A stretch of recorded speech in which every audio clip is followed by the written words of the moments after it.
Sorrentino, se você quiser ficar aqui na frente mais um pouquinho para uma eventual discussão. A Milena, que está de pé ali no canto, está com o microfone. Eu vou pedir para que a gente faça uma pergunta por vez, se possível, no microfone, porque a gente está registrando a palestra e vai colocar na internet. Então, se não falar no microfone, não sai no registro de áudio. A gente já recebeu algumas perguntinhas no papel, alguns recadinhos. Então, a gente vai começar pontuando aqui algumas perguntas e depois a gente continua para quem levantar a mão. Gostaria também de agradecer, estamos muito felizes pela presença do Mário Mantovani, que está ali no fundo, grande apoiador aí da SOS Mata Atlântica, parceiro histórico da sociedade ecológica e de todos os movimentos ambientais. Estou passando a palavra agora para o Rodrigo responder um questionamento. Bom, eu vou sentar aqui.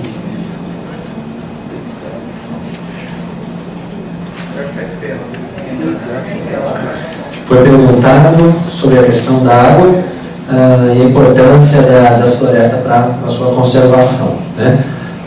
Pergunta: com o desmatamento crescente, entre parênteses, plano diretor, não afetará as reservas da Guarapiranga?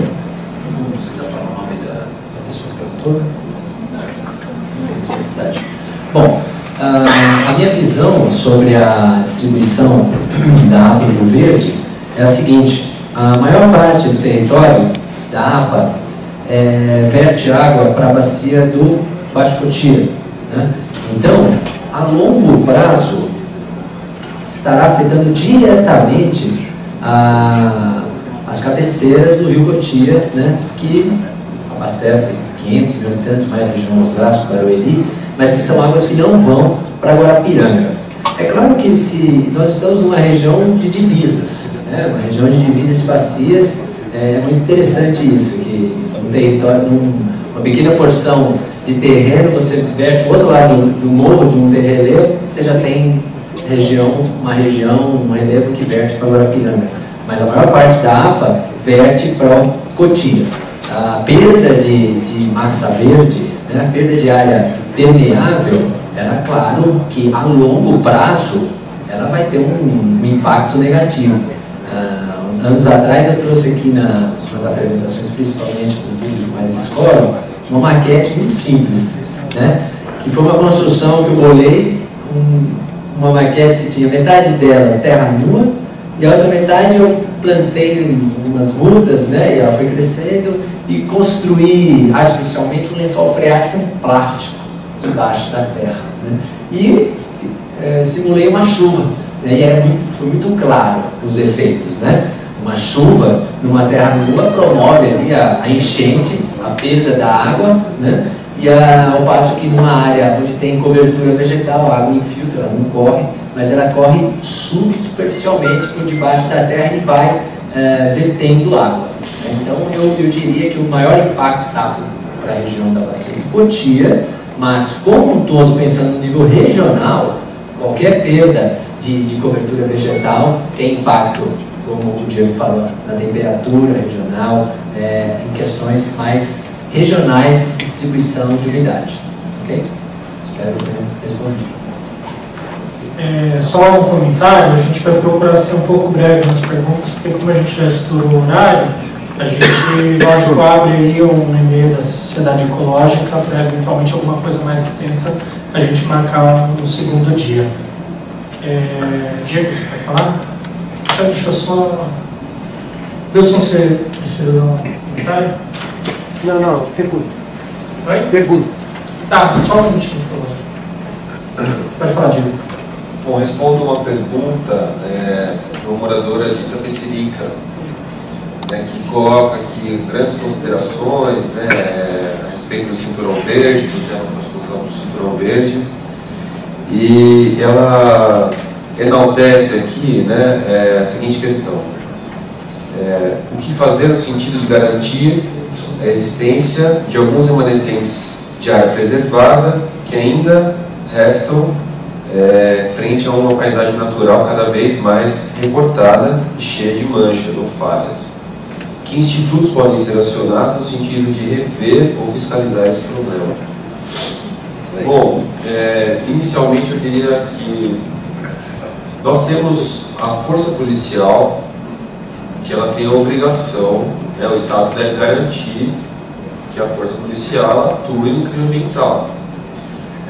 Muitas vezes a gente precisa dar o primeiro passo, que é fazer a denúncia e cobrar essa denúncia, tá? Porque diferente do que é com a polícia patrulha de rua, a polícia militar ambiental ela só responde a denúncias, tá? Então a melhor forma de se coibir o desmatamento ou uma intervenção que está sendo feita é acionar a polícia militar ambiental. É um batalhão regional, vocês vão encontrar aí o mesmo batalhão da polícia militar ambiental, que nesse momento me falha o nome, ou no nome, né? Mas vocês vão encontrar o mesmo batalhão que vai responder por 4, 5, às vezes até 10 municípios.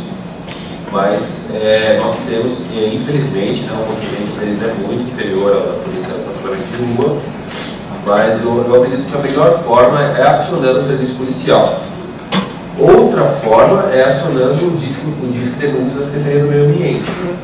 A Secretaria do Meio Ambiente tem a Secretaria do Estado do Meio Ambiente tem um disque denúncia, 0800. Tá? Você pode entrar em contato com a SMA para qualquer tipo de crime ambiental, não só de supressão, corte de vegetação, corte de árvores isoladas, até crimes contra a fauna. Então esses são 2 canais aí que podem ser acionados no caso de dano ambiental, de crime ambiental sendo executado. Agora, em termos mais estratégicos, que eu entendi que a sua pergunta quer, que se levante em termos mais estratégicos, em termos mais de planejamento mesmo. Eu diria que acompanhe e tente se familiarizar com os planos regionais, tá? Com os planos diretores regionais e que os conflitos existentes, ou então algum conceito, alguma classificação que esteja sendo dada no plano regional, no plano diretor, isso deve ser levado à discussão. Isso deve, como o professor Marcos bem colocou aqui, isso deve ser um instrumento de diálogo, né? Porque se está sendo colocado como um plano regional, ou se está sendo zoneado em determinada área permitida a exploração daquelas áreas naturais, a população ela tem que dialogar a respeito disso. Ela tem que ser ouvida, ela tem que se fazer ouvir. Tá? Então eu daria essas 3 respostas aí. Num ponto mais operacional, disque denúncia da Secretaria de Estado do Meio Ambiente, Polícia Militar Ambiental, e num ponto mais estratégico, o diálogo mesmo em comunidades, associações de bairro, levar isso de uma forma mais estratégica para se discutir no poder público.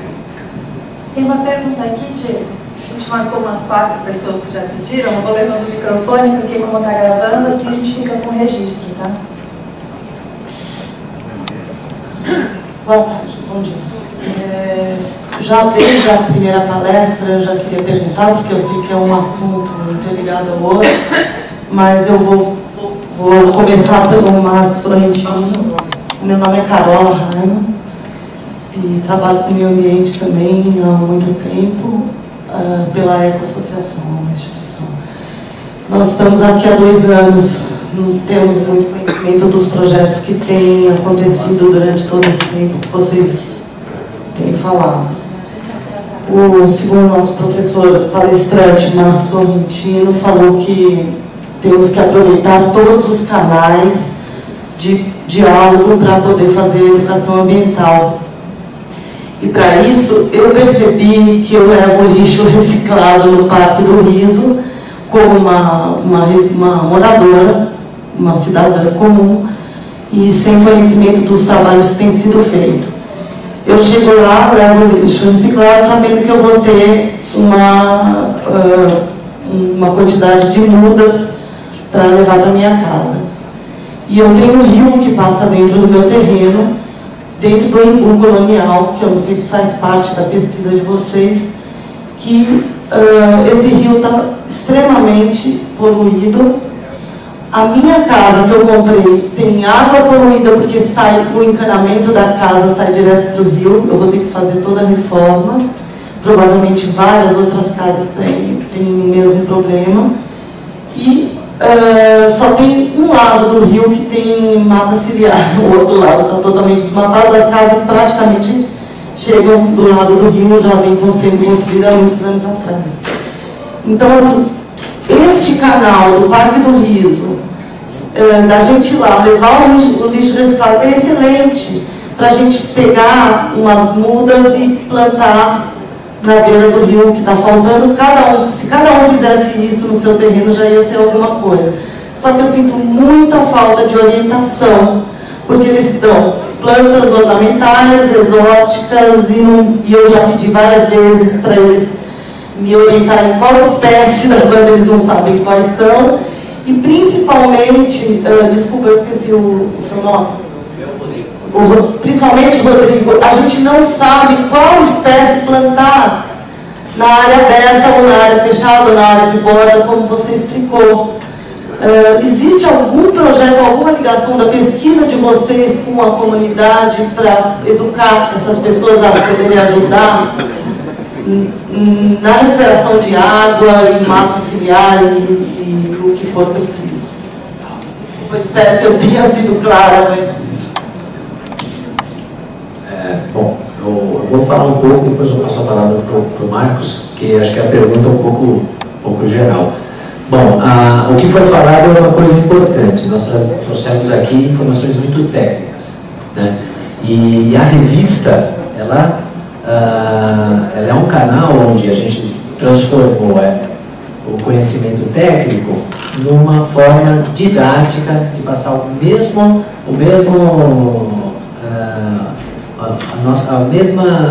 assunto, passar o mesmo assunto, mas de uma outra maneira, né? Não existe um projeto assim direto onde. Sim, existe um processo desde 2005 de um levantamento, né, e de informações. Eu acho que a revista é um ponto onde você pode ter algumas informações. Agora, é claro que falta um pouco isso, porque existem muitas pessoas, até no meio acadêmico mesmo, você com plantios de restauração, pessoas levando mudas inadequadas para plantio, por falta de informação, tá certo? Então eu acho que a revista, né, o contato que a gente disponibilizou aqui, também eu me coloco, né, à disposição, eu tenho assim, sabe, uma dica. Sim. Eu vou passar um pouco a palavra para a Isabel, que ela pode dar algumas informações. Bom dia. Só nesse sentido de diálogo, você bem sabe o quanto é difícil esse diálogo mais amplo entre sociedade civil e poder público.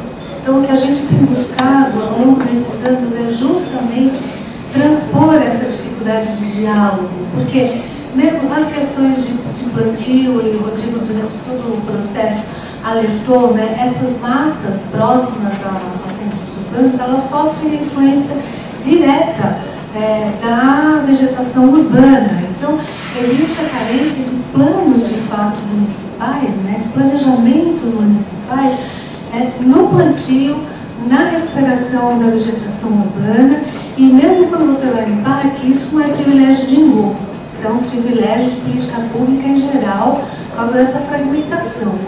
Quem trabalha, às vezes, na questão de habitação de uma prefeitura, desconhece absolutamente quais são as propriedades de mata, de floresta, em que bioma a sua cidade está. Quanto mais para fazer o planejamento. E aí, você tem muitas vezes o engenheiro agrônomo que não tem ideia, porque ele tem todo um conhecimento científico datado, historicizado, espacializado, mas não do seu entorno, como você bem falou, no rio que passa ali. Então, muitas vezes, quando a gente vai lá buscar uma muda, ela é uma exótica ou uma invasora. Um grande problema que a gente tem aqui no município dele, tem muitos outros, quando você tem as compensações ambientais, uma empresa ou um morador precisa desmatar, ele tem que compensar doando tantas mudas aqui para o viveiro.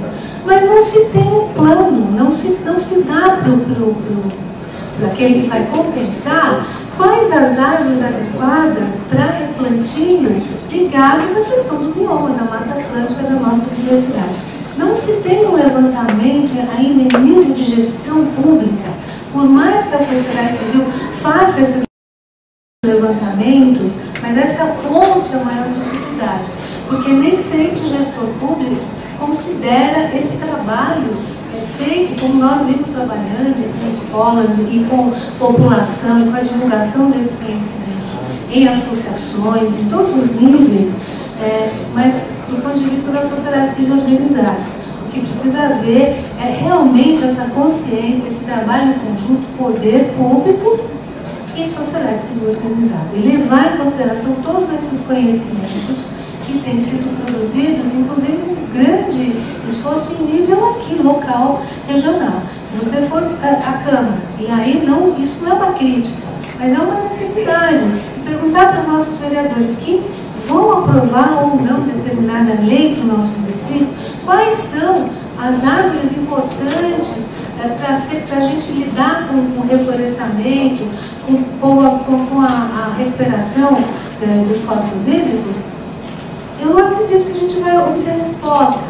Isso não é questão de culpabilizar. Isso é um processo que a gente sofre aqui no Brasil há 500 anos e que a gente sofre na sociedade moderna dessa alienação, né? Ser humano é um e meio ambiente é outro. Então, o caminho a ser percorrido é longo.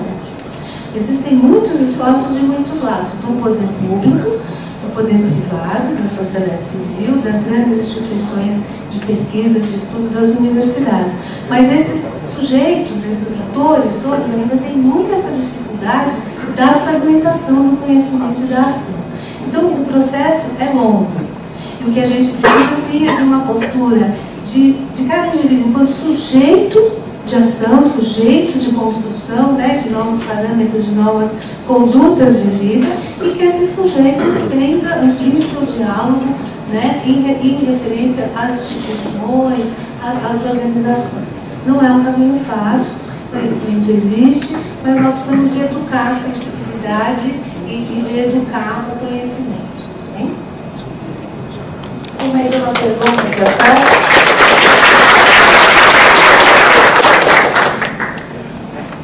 Olá, bom dia a todos.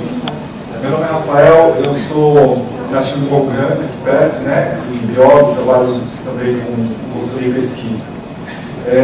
Eu venho dar a conhecer, em nome da SOS Represa Guarapiranga, o trabalho que foi feito na região, especialmente no setor Guarapiranga da APA em Rio Verde. Né? A gente fez no ano de 2011, Marcos, já ouviu? 2012.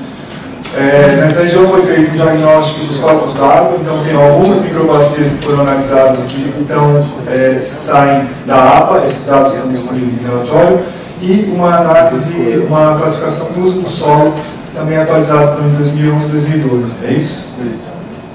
Então esse trabalho está à disposição, né, ainda está na estante, para nossa tristeza. A gente já submeteu um novo projeto ao FEIDRO para procurar disponibilizar isso numa plataforma web, na internet, né, um sistema de informação geográfica interativo que possa servir para agrupar essas e outras informações geográficas. Né? Então a gente está à disposição.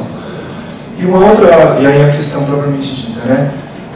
Uma APA, ela é uma unidade de conservação complexa, né, por permitir a presença humana e diversos usos, né? Portanto, fica difícil imaginar ações nessa APA que sejam capitaneadas por um gestor, né? Esse modelo gerencial, que eu tenho um gestor e uma equipe superpoderosas que dão conta da conservação daquilo.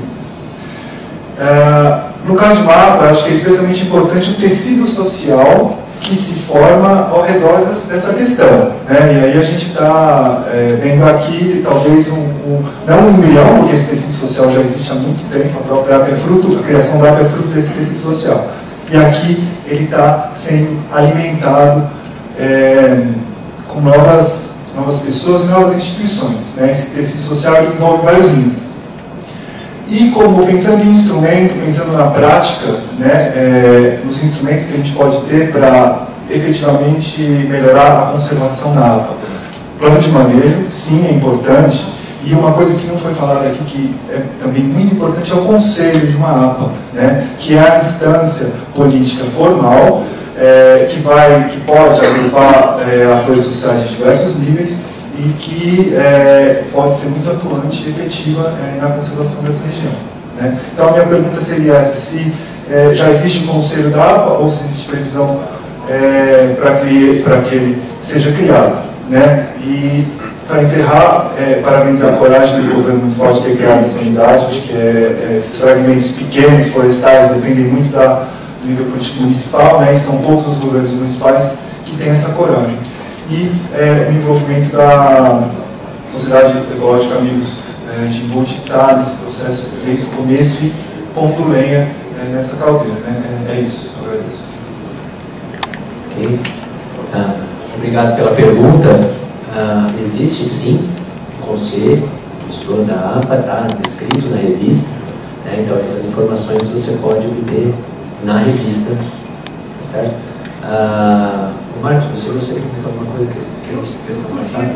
Com todas as perguntas, depois a gente intervém, senão não vai dar tempo. Tá bom, perfeito. Tá. Próxima pergunta. Aí tem só uma pessoa na frente ali. Na frente ou atrás? Na ordem. Você falar de quem é? O Wilson Nobre, morador aqui do Ibu há mais de 40 anos, visitando Ibu há 60 anos. Eu queria, na realidade, a pergunta que eu queria fazer já foi feita, eu queria ser muito objetivo, porque eu estou sentindo que tem um chamado para ação. Quando vocês apresentam tecnicamente uma opção de coisas, nós, moradores, vamos assim: o que é que eu faço isso? O chamado para ação parece muito claro. Será que a gente pode ter uma cartilha bem simples, tipo assim, caminho suave, de o que planta e o que não planta, o que cuida e o que não cuida, para os moradores de dentro da APA poderem ter uma atitude proativa, simples, clara, que não depende de poder público, que não depende do aparelhamento do Conselho Gestor da APA, como aconteceu agora pela Prefeitura, que não depende dessa relação que está difícil, que o Marcos Sorrentino muito claramente falou. Precisamos resgatar o diálogo em todos os níveis, mas tem uma ação de diálogo dos moradores com o seu entorno. Será que vocês conseguiriam oferecer uma cartilha, caminho suave, para os moradores poderem começar a atuar no seu local? A questão que o Diego trouxe dos cachorros e gatos é uma questão de nós conversarmos, é uma questão de a gente se organizar para recolher, porque essa região, não sei se vocês sabem, muita gente vem aqui, olha os animaizinhos, na tentativa que os animais aqui sejam colhidos ou se virem na mata. As pessoas não têm a menor noção do que estão fazendo isso. Se vira na mata significa acabar com a mata. Então, caminho suave, é o que eu estou pedindo para a gente poder operar. Bom, falando um pouquinho rapidamente em relação à flora, o seu objetivo também. Sim, é possível, né? Hoje a gente tem, a internet ela é um ótimo instrumento. O problema é que muita coisa que você vê na internet você tem que filtrar. E infelizmente a pessoa que não tem conhecimento acaba filtrando de uma maneira inadequada, né? Esse é um problema. Mas é totalmente possível, sim, cartilha para isso, para resumir o básico do básico, a informação que é necessária chegar. Sim, é possível. Tem mais uma pergunta aqui, depois Bom, sou Carlos Alberto, morador do Iguaçu, também sou membro do Comitê Tietê-Guarapiranga, do Comitê da UTT, e parabenizo o evento, né?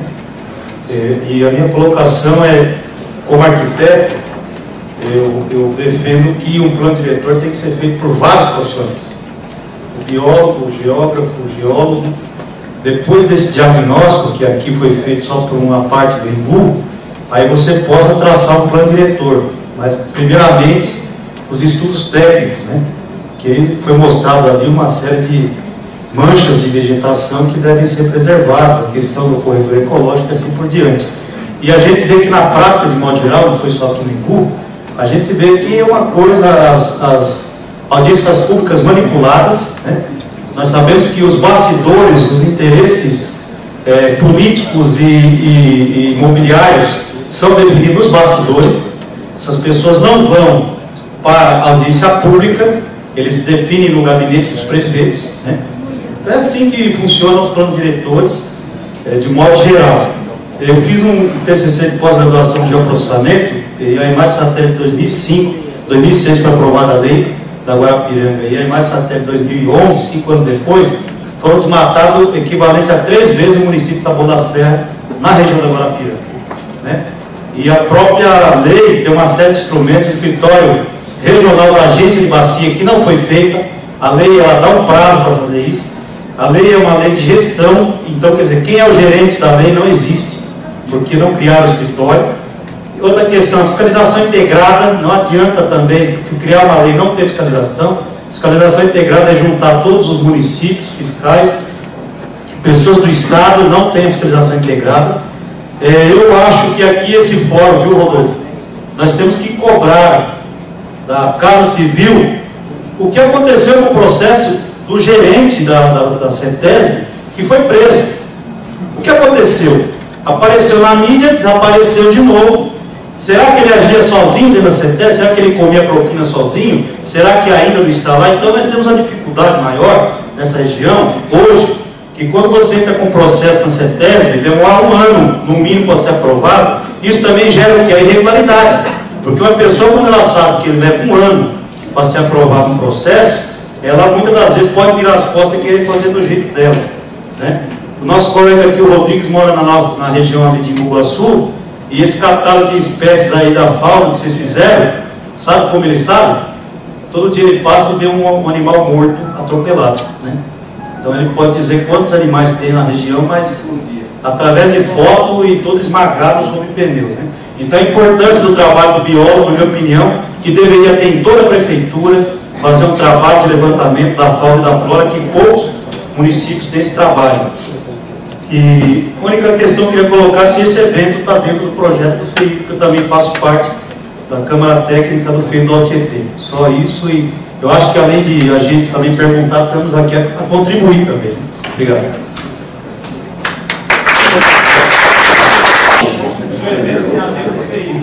O projeto teve o financiamento do FEI e a participação ativa do Fundo Estadual de Recursos Hídricos na condução do projeto. A questão é uma questão técnica e de interesse aqui de uma série de pessoas que estão aqui presentes, que é em relação à CAC. A gente sabe que a CAC está sofrendo um processo de tombamento junto ao Instituto Florestal. A gente viu alguns dados, o que mais me chamou a atenção foi a semelhança em relação à reserva Morro Grande. Tá? Vocês citaram, então eu queria 2 pontos. Tentar que vocês, rapidamente, porque a gente tem pouco tempo, situar a CAC em relação à importância como fragmento florestal e como reserva de biodiversidade. E, em segundo lugar, é justamente pontuar que nos preocupa, por exemplo, o fato a CAC é pouco importante. Se a CAC é pouco importante hoje, porque ela está degradada, me parece que o processo dela de tombamento, de transformação de uma área que não tem invasão, que não está não vai ser loteada, por exemplo, me parece bastante importante o empenho do Instituto Florestal na preservação e na transformação, o tombamento dessa área em alguma coisa que crie esses corredores que são necessários aí com os grandes fragmentos, por exemplo, a reserva do Morro Grande. Então, era só isso. Na sequência... É uma contribuição importante. Meu nome é Lucila, eu sou também de uma ONG ambientalista aqui de Embu, fundada em 2003, a Ibioca, Nossa Casa na Terra. Então, o comunicado que eu queria fazer é o seguinte, as nossas ONGs, tanto a Sociedade Arqueológica como a Ibioca, fazem parte do movimento Grande Oeste Verde, que congrega diversas ONGs aqui da região oeste, né? Cotia, Itapevi, etc. E nós levamos um projeto com a colaboração da professora Rose, da Unicamp, que era acostumada a fazer grandes levantamentos, até para obras bastante impactantes, ela que faz o levantamento, ela é contratada para isso, é cientista. E ela trabalhou nesse nosso projeto, que foi um corredor ecológico do Morro Grande ao Japi. Ela fez um trabalho maravilhoso. Esse trabalho foi levado, é bom que os biólogos saibam disso, que podem também se conectar a isso. Esse trabalho foi levado por nós para a Secretaria do Meio Ambiente, que gostou muito do projeto, o corredor ecológico. Ela fez todo o levantamento de uma faixa contínua que vai do Morro Grande ao Japi, com alguns estrangulamentos, quer dizer, áreas estreitadas, mas que dava perfeitamente para fazer um corredor maravilhoso, uma grande esperança para a biodiversidade de São Paulo, né?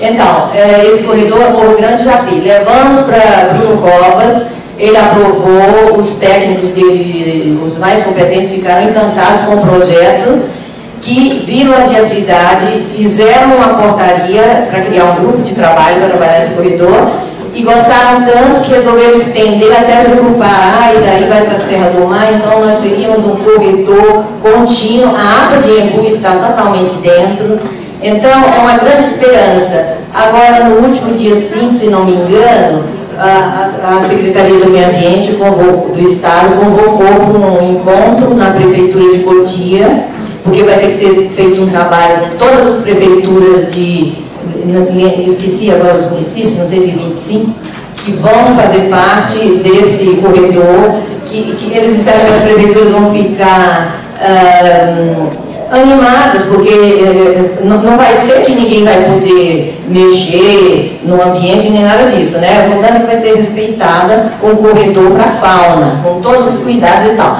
Então, o Bruno Covas foi apresentar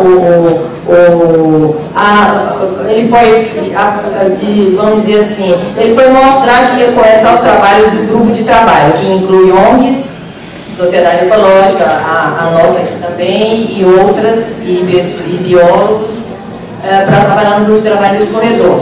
Agora, ele foi apresentar na prefeitura e disse que eu fiquei um pouco receosa do discurso dele, porque ele falou: enquanto a gente não cuidar das áreas já existentes de conservação, as manchas protegidas, nós não vamos abrir para novas unidades. O governador quer que primeiro a gente cuide das áreas. Então, aí eu fico com receio que esse período, enquanto vão cuidar dessas áreas, o corredor vai se deteriorando até que haja seja seccionado de forma que vai ser irreversível e não tenha mais a continuidade. Então, há no site da Secretaria do Meio Ambiente do Estado espaço para as pessoas se manifestarem, dar opinião.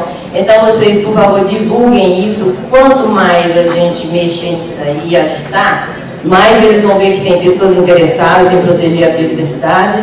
E quem sabe não vai ser só uma questão política, porque o momento é bem político, e quando nós fazíamos as reuniões, diziam que não tinha de onde tirar recursos, e nessa reunião lá em Cotia, é recurso saindo pelo ladrão. Então vamos cobrar isso daí, recursos de organismos internacionais, desde a Rio 92, se prometeram recursos para recuperação, proteção e preservação da natureza. Então vamos entrar no site e vamos agitar bastante, ok?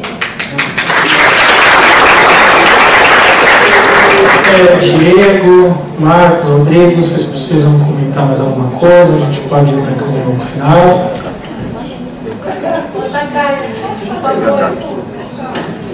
Rosana, a gente... Não, eu sei, mas se a gente continuar... o que eu vou falar agora, assim, a sala e o espaço para discussão, todo esse conhecimento que a gente tem aqui, continua aberto. A gente pode continuar conversando, mas quem está cansado, tem algum compromisso, vai ficar liberado para sair. Então a gente faz essa divisão só, tudo bem? Você pode falar? Não, depois. Então vamos lá no assunto cooperativa agrícola, né? Eu fiz umas anotações durante a sua fala e você me acrescenta e corrija quando necessário. Bom, então assim, dentro de tudo que você falou, eu coloquei a situação, o que é a situação atual desse espaço hoje em dia?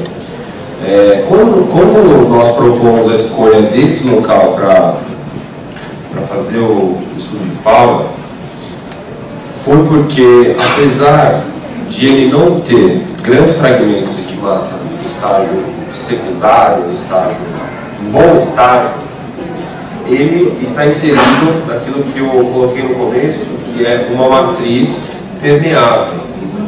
Por quê? Porque é uma área extensa que hoje em dia, eu não sei hoje, né, se está sendo o mesmo uso, mas é utilizada para fabricação de insumo, né, de adubo, então para compostagem, né, e produção de insumo orgânico, né.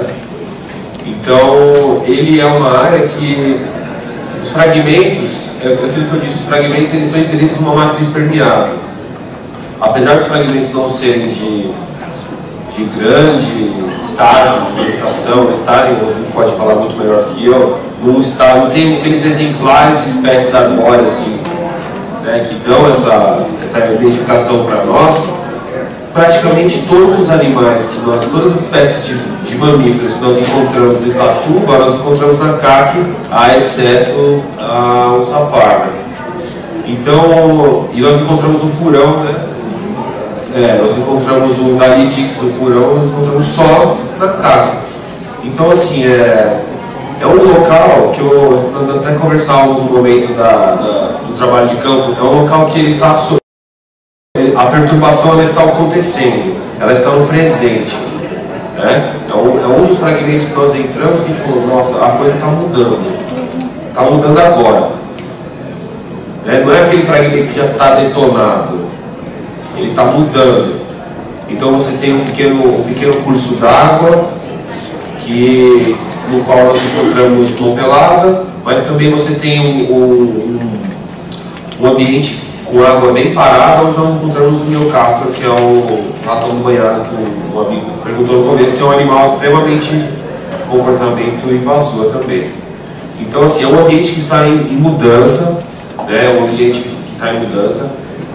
Você colocou também sobre o que pode ser feito, né? O que pode ser feito nesse espaço. Olha, eu não sei qual é a propriedade, o direito de posse daquele local, se ele é como comodato, se ele é, não sei.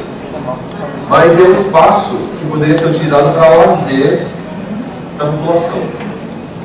É um espaço que nós até discutimos, né? O William, ele é cicloturista, né? Eu falo, ele faz aí longas travessias de bicicleta, né? E, então é um lugar que tem essa característica de parque urbano com atributos ambientais, né? Na minha experiência na criação de unidade de conservação, eu acho que aquilo se encaixaria bem como um parque natural municipal. Ou então pode ser até um parque urbano que não esteja à luz do Sistema Nacional de Unidade de Conservação, mas ele tem vegetação que abriga espécies silvestres. No entanto, ele está naquele presente, aquela perturbação presente, né? O bom de lá é que ele não é um espaço totalmente ocupado por residências, totalmente impermeabilizado, e isso que dá os atributos ambientais daquele local. Mas eu acho que eu coloco assim, que ele se encaixa bem como um parque natural, municipal, ou então um parque urbano que atenda às demandas de lazer da população. Isso também já vai proteger os animais, né? Diego, vamos fazer um encerramento formal, nada impede que a gente continue conversando, né? Tantas pessoas com tanta bagagem de conhecimento podem produzir ainda bons papos e boas trocas. Queria só aproveitar para fazer uma pequena homenagem para pessoas que ajudaram tanto a sociedade ecológica, ajudaram tantas pessoas com os projetos que a sociedade ecológica desenvolveu. Gostaria de entregar uma lembrança simbólica para Isabel Franco, gestora do projeto e de tantos outros.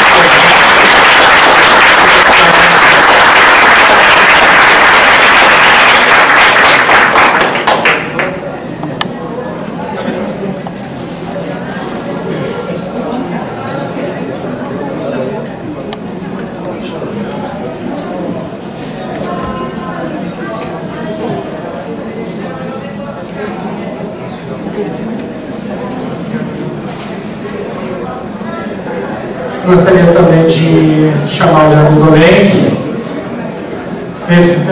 acho até que eterno presidente da CIAI, porque... Não, esse é o Rodrigo.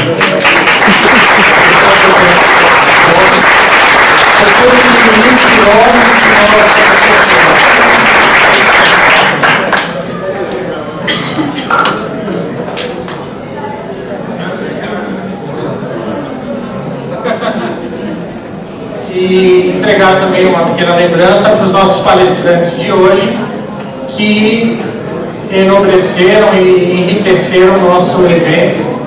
Diego, por favor.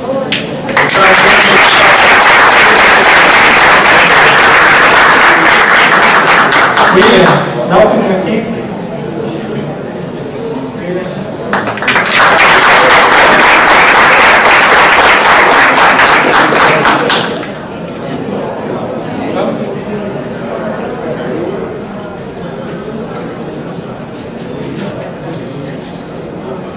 Rodrigo, desculpa interromper o Paulo.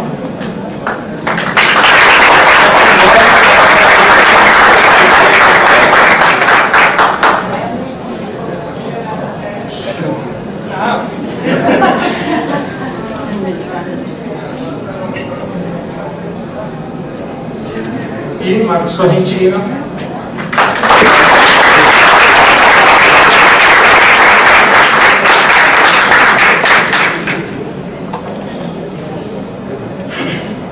Gente, agradeço a presença de todos.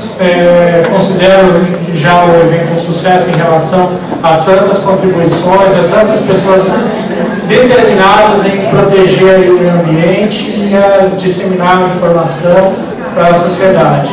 Então, o espaço continua aberto. Quem quiser continuar batendo papo, fica à vontade. Tem um cafezinho aí à disposição. Obrigado a todos.